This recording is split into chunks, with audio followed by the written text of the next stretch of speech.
Muchas gracias, señor presidente.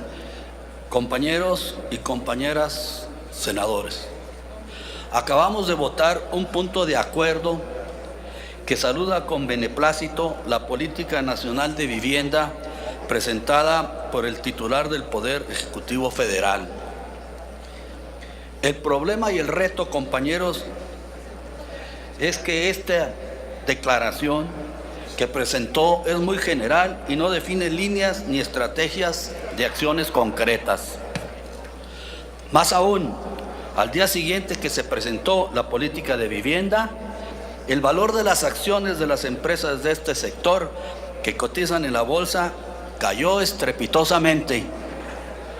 Por esta razón, consideramos inconsistente saludar con beneplácito algo que hoy deja más dudas que certezas y que ha provocado inseguridad en los mercados y en los empresarios.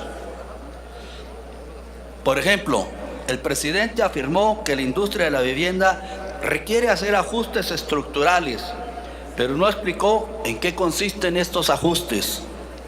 Tampoco explicó cuánto cambiará el proceso de compra de terrenos ejidales, qué pasará con el nuevo Infonavit, cómo se coordinará la nueva Secretaría de Desarrollo Agrario, Territorial y Urbano, conocido como la SUDETU, con las autoridades locales.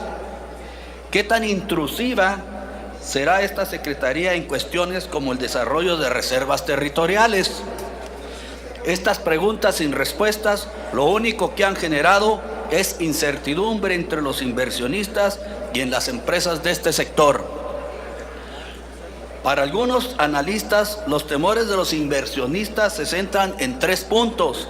El primero, los subsidios serán reducidos y reorientación a fondo a trabajadores no afiliados. El segundo, el énfasis en el desarrollo urbano sustentable, lo cual podría dejar obsoletos los actuales bancos de tierra. Y el tercero, la incertidumbre sobre la SUDETU, un nuevo organismo que podría aumentar la burocracia y dificultar la ejecución de las constructoras.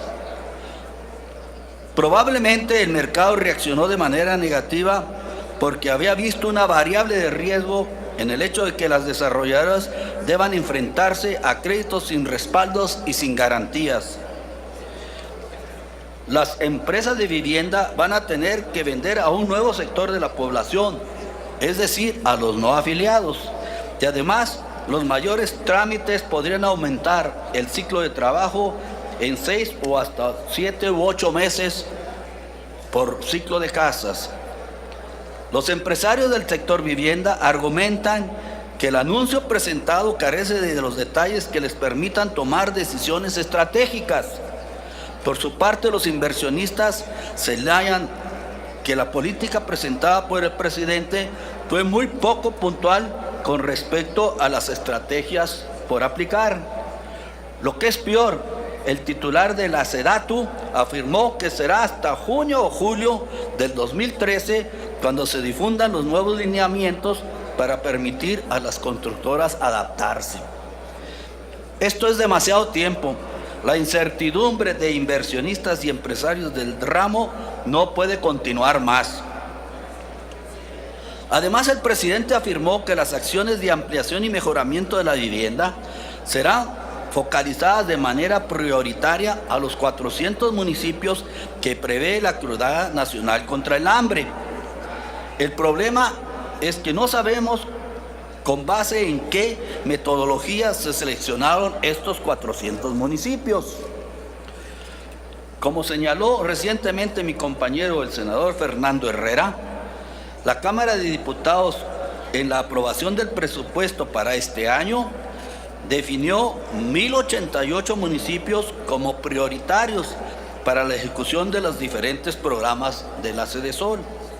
Estos 1,088 municipios son clasificados con una alta o muy alta marginación, mientras que entre los 400 municipios de la Cruzada contra el Hambre se incluyeron municipios de baja o muy poca marginación.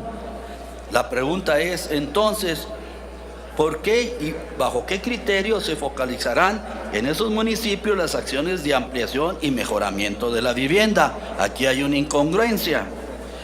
Nos parece exagerado que el presidente hable de la necesidad de hacer ajustes estructurales cuando en estos últimos años, si algún sector ha dado buenos resultados, es el de la vivienda. Y en esto deberían coincidir todas las fuerzas políticas. Estos son algunos datos que muestran los avances en este sector. De 1984 a 1994, el gobierno federal entregó 5.600.000 viviendas, mientras que del 2001 al 2011 se entregaron 11.800.000 viviendas, lo que indica que subió 110% las viviendas entregadas.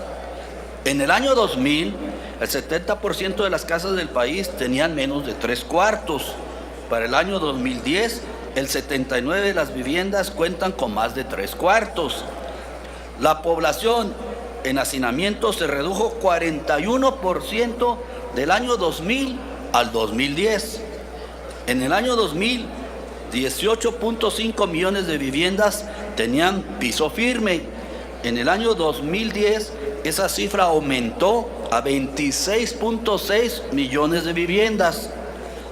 De 1988 al año 2000, el Infonavit otorgó 1.300.000 créditos, mientras que en los últimos 12 años esta cifra fue de 4.200.000 créditos, es decir, más del 207% de aumento. Todos estos datos son del INEGI. Si bien es cierto que quedan muchas cosas por hacer en materia de vivienda, también se tiene que reconocer estos logros indiscutibles e irrefutables. En conclusión, por todas estas interrogantes e inquietudes generadas por la Política Nacional de Vivienda, en el resolutivo del punto de acuerdo pedimos respetuosamente la comparecencia del titular de la Secretaría de Desarrollo Agrario, Territorial y Urbano, que comparezca ante esta soberanía y nos explique con detalles en qué consiste esta política y por qué las acciones de mejoramiento de la vivienda se focalizarán en los 400 municipios previstos en la cruzada contra el hambre.